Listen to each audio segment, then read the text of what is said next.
welcome to I'm the Mama podcast. I'm your host, Ashley L., where we are focused on the ins, the outs, and everything in between of motherhood. So I thank you for tuning in. Before we get started, be sure to like, follow, share, subscribe, comment, and just let everybody know about us. So let me first and foremost go into this past weekend. So my son just turned 1, and it's so bittersweet to even think about it, how fast for one the time has passed us. I feel like he was just a newborn, and here we are already celebrating his first trip around the sun. That was his theme for his birthday. But in addition to that, we decided to have a small, intimate gathering. And so let's be clear, the first birthday is definitely not for the kids. It's definitely for the adults. It was funny because I was, just trying to take a look and looking at our list. And again, we did something very intimate and sweet due to the pandemic. I was that mom that has, kind of kept my baby inside the house the entire pandemic. So he was very surprised and shocked to see the number of people, being that it was more than mommy, daddy, grandparents that was around him. And yeah, I just wanted to be known that yeah, it's definitely for the parents. It's definitely for the adults, and that's okay. But I just want it to be known. That's definitely what it's for. Look, I could have gave him a shoebox and he would have been happy and satisfied with that because at his birthday party he was attached. He was attached to mama at the hip. He was again just very overwhelmed by the number of people who were singing happy birthday to him that it made him cry. But again, that's all a process of being one, right? Learning more about life. But anyways, so how did we get to I'm the Mama podcast? That's a question that I've been asked when kind of mentioning it to people. So I don't know any of you that are 80s and 90s babies, or even maybe even before then, but if you remember the show Dinosaurs, and the baby used to sit there and scream at the table, I'm the baby, I'm the baby. So there was a point in time when my son, I want to say he may have been like 2, 3 months at that time. And I just felt like crying at that time. But, I was nursing him and there was nothing I could really do but just continue to nurse him. And I think I was going through an emotional moment and I just felt like crying. And it made me immediately think I wanted to yell out, I'm the mama. I'm the mama, I'm the mama. And so that's where this came from. This is that place where you can yell, you can scream, you can share your emotions, and it's a safe place for you. But at the same time, hopefully, we'll be able to learn off of each other, share common space, but also learn. I think it's very important. So, without further ado, again, let's talk about it. Bean is now 1, y'all. Can you believe that? It happened so quickly. Just to even kind of backtrack and go over my backstory. So I was that mother who literally planned out my pregnancy to the T. Did you hear me? To the T. I had my birth plan lined up, but I kept myself, or what I thought, I kept myself open minded. But yeah, I had everything bit by bit. I listened to all the audiobooks. I read books. I sat in on different sessions because, again, due to a pandemic, you can't actually go to classes during that time. And so you couldn't tell me that I wasn't prepared. I was doing yoga because, unfortunately, I couldn't actually work out because um, I had. Um, I had pelvic pain. And so I couldn't actually work out, but I was able to do a little yoga, stretching here and there. So outside of that, again, I was fully prepared on having a natural birth. It was so much that I wanted to experience the whole thing that I really wanted a water birth at home. But my husband was like, no, not on the first. We're not going to sit up here and do that. Let's just be safe about it. And so, again, just to compromise, it was like, okay, well, we'll have him at a hospital. And I'm going to write out this birth plan, though, for it to be natural. And I need you to know this birth plan backwards, forwards, and all in between, so that you know if anybody is going against what my birth plan is. Because if I'm in too much pain, they're going to ask you questions. I need you to know what to say. So that's the kind that we were ready. And so his initial due date was the 22nd of April. 22nd came, and I just had that feeling. I'm like, no, he's not ready. He's not about to come right now. So there's a place in Atlanta called Scalini's. They said that, or they are known for if you eat their eggplant to help the mother go into labor. So I was like, shoot, at this point, let's go ahead and give it a try. Went to Scalini's on a Saturday. Sunday, I had a friend tell me, girl, if you eat a whole pineapple, you will have this baby. Sure enough, Sunday, I'm at a cookout, y'all, eating this pineapple because I'm like, you know what? I'm ready to have this baby. I feel like he's ready. I'm definitely ready. And sure enough, that evening or that morning, I'm sorry, night into the next morning, I began to go into labor. I just wasn't having contractions. So, the office decided to tell me to go to triage just to check and make sure that everything was okay. Sure enough, we got to triage, and triage was like, "You're not leaving here until you have this baby. You are staying here." And I'm like, okay, this is really happening. Like I didn't think that the pineapples and the scalini was gonna work. I don't know which one or both, but something definitely happened here. So, ladies, if you're trying to go ahead and have your baby, eat you some pineapples and try you some scalinis. With both of those together, one of them are going to make it happen for you. Okay. But anyways, so I'm sitting in triage, my husband and I, and we're like, "Oh my God, this is really happening. We about to do this." And so the only thing is, like I mentioned, I wasn't actually going through contractions at that time. So they did already tell me that, hey, we're going to go ahead and try the balloon. All right. Thinking about my birth plan. Let me go ahead and mark that out. And we recommend for you to have an epidural because in order for you to be able to go through this process, and if anything were to go wrong, you would have your epidural. I'm like, okay, let's hold off on the epidural for right now, but I'm okay with the balloon. So, anyways, within a few moments, my husband and I are in triage talking, and we hear, or let me change that, we stop hearing the heartbeat monitor going. And we both kind of looked at each other and was like, because I was connected to so many different things. And it was like, what was that? Whatever sound we're used to hearing right now, we haven't heard anymore. What was that? So he went over and looked at all of the different equipment that was sitting there. Couldn't figure out what it was, but literally, guys, within a matter of minutes, there was a bum rush of doctors and nurses that came in and they were like, Miss Lance, we need you to turn over. We need you to turn over all fours. How are you feeling? Um, Again, didn't know what was going on. I'm on all fours in doggy position. Like, okay, what's going on?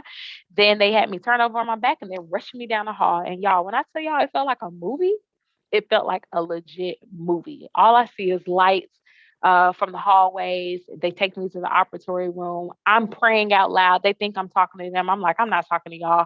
I'm praying because I don't know what is going on, but everything's going to be okay. We get to the operatory room, lights all in my face. It is crazy and unthought of because, again, I was prepared. I did everything right. What is going on? So, long story short, I was able to leave the operatory room at that time, but his heart rate ended up dropping two more times to the point where my doctor was like, Miss Ashley, it is best right now that we go ahead and get your son out. And at that point, just like any other mother, I was like, do what you got to do. Just get my baby out. Make sure he's safe. Make sure I'm safe. Make sure we're both well taken care of. And sure enough, that birth plan that I had planned out for almost 9 months marked out everything to the very last thing being, if all else, please let the very last thing be a cesarean. And that's what I had to have within a matter of hours. End up having a cesarean, baby boy arrived, and from that moment, realization hit that it is now time to step up into motherhood and be that mama, right? And so that was it. He is here. He's beautiful. He's been such a loving and amazing son, but that is my story. And I know a lot of you others probably have some, whether it be a traumatic story or a challenging story or a perfectly blissful story. I would love to hear your experience when it comes to your pregnancy and your delivery and how it worked out for you. But again, I know for me, I had everything planned out and life had a different path for me. But again, the ultimate goal was as long as he's healthy, as long as I'm healthy, and as long as we're both good. So that's how it happened. But anyways, so back to uh so again, we've had many captured moments of his first life. We've had many amazing moments, and there's too many for me to share within this episode. But throughout this podcast, you'll definitely hear more and more about the things that I endured and within my first year. Again, the ins, the outs, and everything in between. But I would say some of the positive things that we experience is just being a part of his growth. I would say, due to the pandemic, we were able to experience a lot of his milestones that I feel like if the pandemic and working remotely didn't take place, we wouldn't have an opportunity to experience that.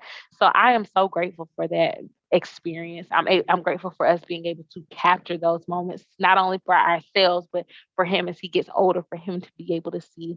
I'm able and I'm grateful for the bond that we were able to build and that we continue to build together. Again, just being close within our home together and just from that initial birth, just having him on my chest and connecting with him as much as possible. But everyone knows when there are amazing times, you also have challenges as well. So what comes with good sometimes comes with challenges. I don't like to say bad because everything has a challenge, and it's up to you. You have the option of how things go. But I would say that we did encounter a few challenges within this first year. Some things that we're going to touch on within this series is going to be new parenting, becoming a new parent. I thought I had the perfect mindset on how it would go. But who all knows that there's no such thing as a perfect parent, right? There's so many different things, there's so many different ways, there's so many different perspectives to parenting. And I feel like the most important part is just knowing your partner, if that's the route that you're going, knowing your partner and knowing what their perceptions are of parenting and making sure they may not be the same, but making sure that they at least align with each other. I feel like that's very, very important. Another thing, as far as a challenge, would be being sure to nurture your marriage or nurturing your relationship with your companion. That's something that I would say I struggled with because, again, being a new mom, somebody who's always wanted to be a mom, I used to babysit when I was little, so I love being around kids. I love kids, and just the thought of having my own. My husband and I actually, it took us 2 years to be able to conceive my son. And again, timing is everything. It was the perfect timing, but it did take 2 years for us. And so when that time came, I feel like I really engulfed myself with my son in a sense where, I learned we had that bond I knew his cry cues. I knew what was going on. To the point where even now when he cries, he wants to be on mommy's chest to soothe him. And so that's a benefit to have that type of connection. But it also was probably, I would say, a little hindrance to my marriage because I was putting all of this nurturing love into my son.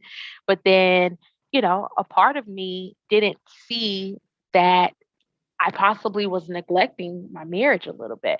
My husband and I have been together going on 11 years. And so I'm learning that the fact that we know each other so well in those 10 plus years, it was probably a shift change a little bit of me and him having each other's time, each other's attention all the time to now that going to another human being, our child. And so that was a challenge. And it's something that I'm still working on. It's something we're still working on today is being able to be an aligned parenting hood or parenthood, but also being aligned with our marriage and still having us time, our quality time together.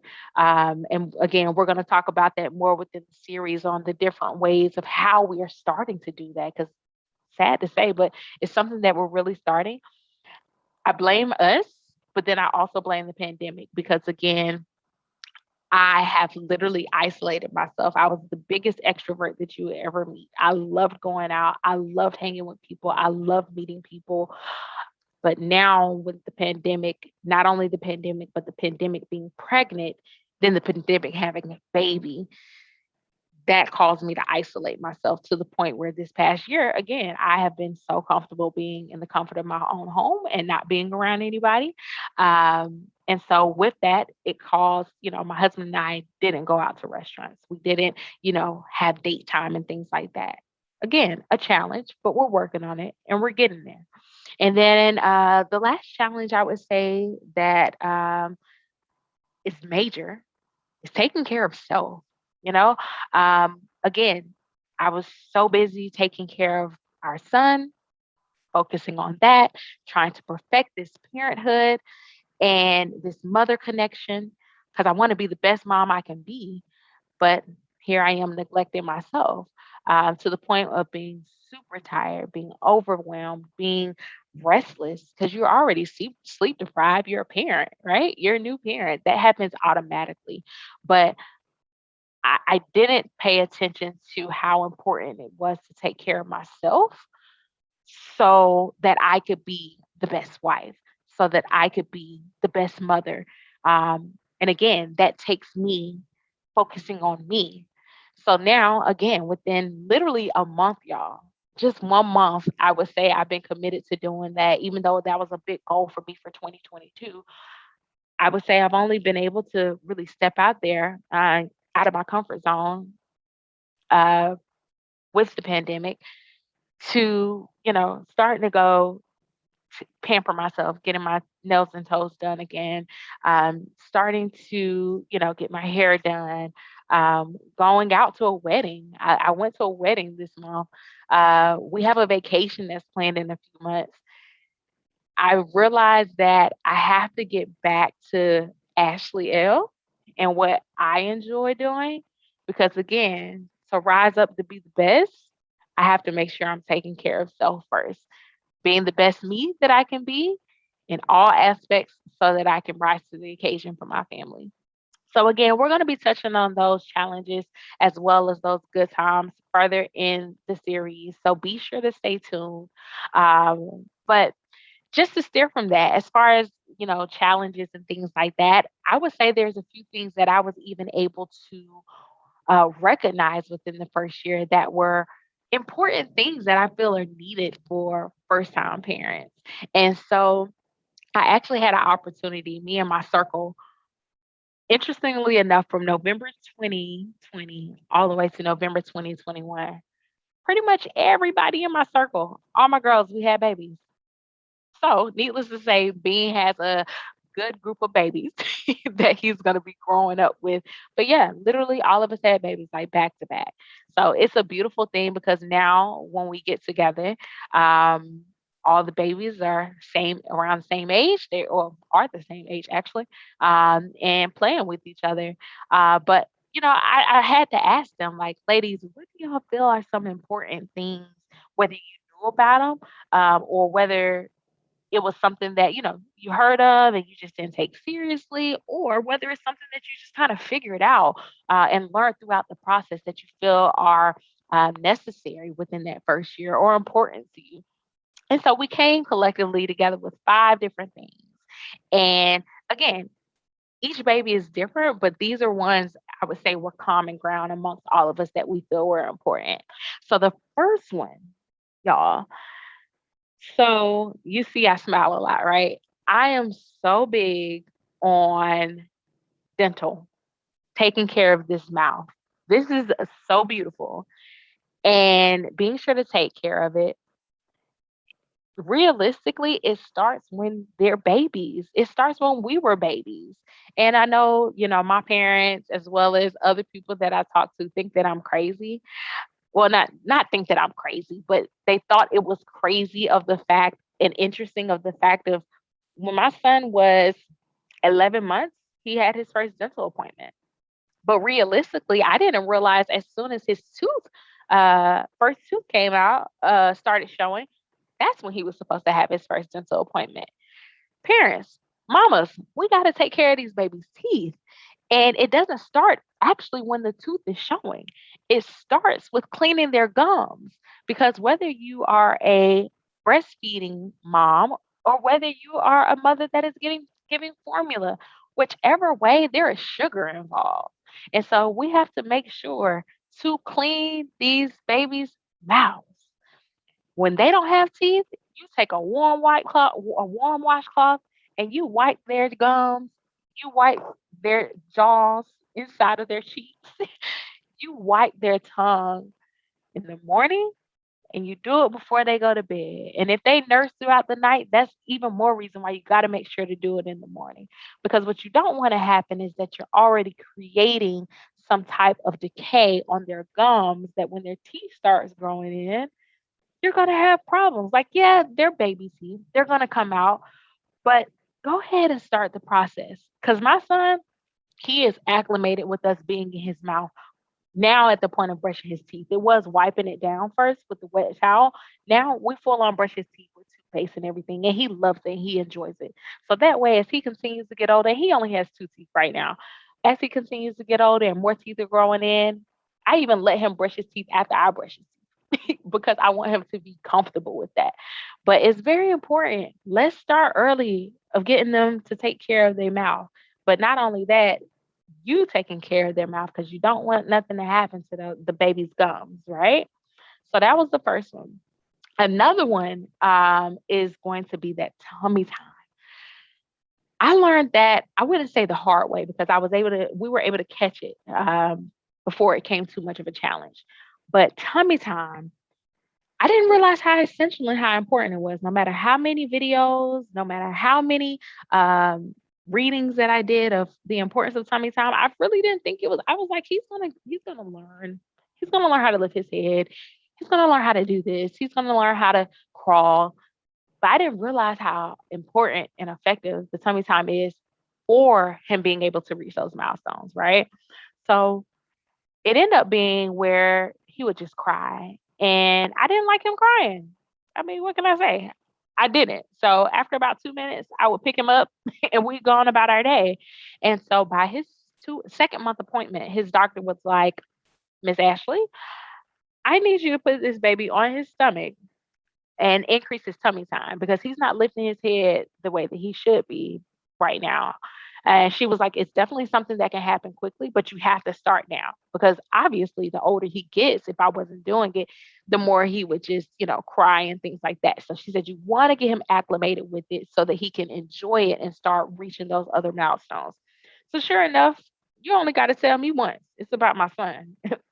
Once is enough. So we increased his tummy time. Now, keep in mind, every baby is different. We tried him on the tummy mat. He was not a fan, but you know what he did enjoy? He enjoyed being on the boppy, propped up, where he could lift his head, he could move, he could look different ways, turn his neck, he could watch TV, he could watch his favorite shows, he could watch mommy dance. That's how I stay active in the beginning. He had me dancing because I had to entertain this baby so he could move his head left and right, up and down, things like that. And so you have to be creative, but at the same time, you got to do what's necessary so that they can hit these milestones. So tummy time was something that's very, very important. That again, take it from me, take it seriously from the beginning. Like I watched my friends, her baby I think was about 1 month, and I just was seeing how she had him on his stomach and he was already turning his head and things like that. And one thing, as a disclaimer, I don't compare babies, because I realize that every single baby has a different, they all, learn things at a different time. So, in not any shape or form are you going to ever hear me compare. But at the same time, when watching him, observing him, I was like, wow, okay, now I see what my doctor was saying, how just doing it more often, which granted, I was trying to get my rest. I was trying to heal from my cesarean and things like that. But if we, when having more kids, I definitely understand the importance now of starting it right out the womb, right? So another thing is naps. Y'all heard me just say I was trying to get my rest, so that's why baby boy wasn't getting his tummy time, right? Getting your naps in. I will say in the very beginning, again, I was trying to heal, but I would try to be doing quite a bit instead of just laying my butt in the bed. letting myself heal, which another conversation, but that's what caused my healing to take a lot longer than it should have. Because I was just trying to do too much. But ladies, you have to rest. Mamas, get your rest. Okay. When the baby is asleep, please sleep. Please sleep. Okay. When the baby is asleep, put down that laundry. It will get taken care of. Put down those dishes. Daggone, I'm gonna say it. You could take you a shower later. I said it. You can take you a shower later. Get you some rest, okay? This goes back to what I was saying about showing up and being the best you. You are already going to be getting less sleep than what you well, pregnancy alone, especially in that third trimester, you get less sleep. But then when the baby comes, you get even you don't sleep, right? Because now you're trying to check them every 2 minutes to see if they breathing. Uh, you're just more alert and you're more aware, right? So when the baby is asleep, find a way to at least get you 30 minutes each nap that they get. Or if they just sleep and it's 5 minutes, whatever. Please get your rest, ladies. Please, please, please. It's only going to help you to be a better you, whether that be attitude wise in the house, emotionally, physically, all of that. Okay. So get your rest. That's number three. Um, number four. Number four, I would say is bonding time. Bonding time, literally when Bean was born and I was able to be coherent of what was going on, I had him on my chest. And when I tell you that is a connection, that moment, I'm getting emotional. That moment is a moment I will never forget. It literally felt like he and I did, like, there was a type of attachment of our hearts in a sense, a telekinetic thing, something, but it was just so beautiful the way that he just gravitated to me and he was just so peaceful. His heart, well, his breathing pretty much was going with my heartbeat because I was nervous. So my heartbeat was fast and he was breathing right there with it. And ever since then, like even now, I just love, like he sleeps on his own, he does all of that, but I just love sometimes still just to get him, put him on my chest, and just hold him, let him go to sleep. Just because, again, that's such a powerful, magical, and beautiful moment that I really don't want to ever go away. But I do know as he continues to grow, that time will change. But it's just so beautiful, and even not just for mamas, it's for anybody that's gonna be close to the baby, siblings, the dad, um, you know, whomever is gonna be there, taking that time just to bond. And that skin to skin during that bond, man, words can't even speak for it of how effective it is, and necessary that it is. Just because, again, even though baby it's a new life, they're building that trust, they're building that security with you, and that's what that bond and that skin to skin bonding time, that's what it creates. That feeling of security of knowing, oh, I know this person's smell. I don't know who it is just yet, but I know their smell. I'm used to their smell. This is a place of peace for me. It's so beautiful. And then I would say the very last one is going to be a sound machine. Um, at first, I used to kind of chuck up the sound machine, just kind of like, oh, I'll play any kind of music. You have to figure out what sound actually works for your baby. And for us, it was the white noise, which simulates the womb sound. To this day, my son sleeps by himself. He self soothes in his crib, sleeps the whole night as long as that white noise is on. So we started when he was in his bassinet beside me, which interestingly enough, now I can't sleep without the white noise because I'm so acclimated and used to hearing it. But yeah, it soothes him. It works. So if you don't have one and you wondering what's going on and what can help your baby sleep and what's going to help during that transition of them, if you do decide to, have them start sleeping on their own and things like that, that sound machine is the golden ticket. Okay. So let me just kind of go over those again. Number one was keeping that baby's mouth clean. Okay. Number two is going to be tummy time. Number three was naps. Number four was bonding time. And number five is a sound machine.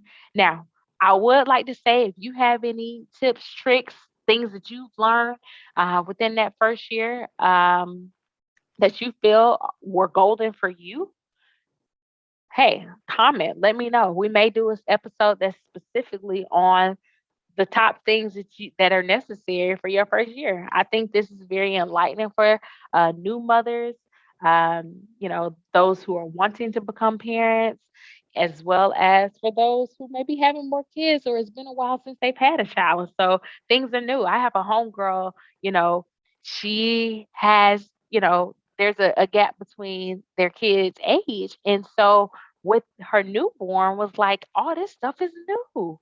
This stuff wasn't even around when my 5-year-old was born. Like, what is all this stuff? And so technology, things change so much. So this is very informative. And so again, be sure to comment. Let me know some things that worked out for you that you feel are necessary. And maybe we can get you on the show one day just to kind of talk about it. So with that, again, I want to always be sure to end with the inspiration quote of the day. Okay. That has been our time for the day. I thank you so much for tuning in, but I always want to leave you with something that's very, very important. So here's the inspirational quote. Being a mama can be tough, but always remember in the eyes of your child, no one does it better than you. Okay. This was written by Unknown. But I feel like that quote is very powerful because, again, you may be doing some things that you are like, man, I should have done this, or I could have done this a little bit better, or I don't feel like I'm showing up enough right now. Hey, chill. Take some time out, digress, know that you are doing the best that you can. You are doing the best that you can with what you have. And at the end of the day, as long as you are being there for your child, you are the best in their eyes. And no one can take that away. Okay? So, mamas, I want you to keep your head up, keep that smile on your face, take care of you. And lastly, let me shout out to this amazing mama. This is the Mother Hustler shirt. One of my friends made it.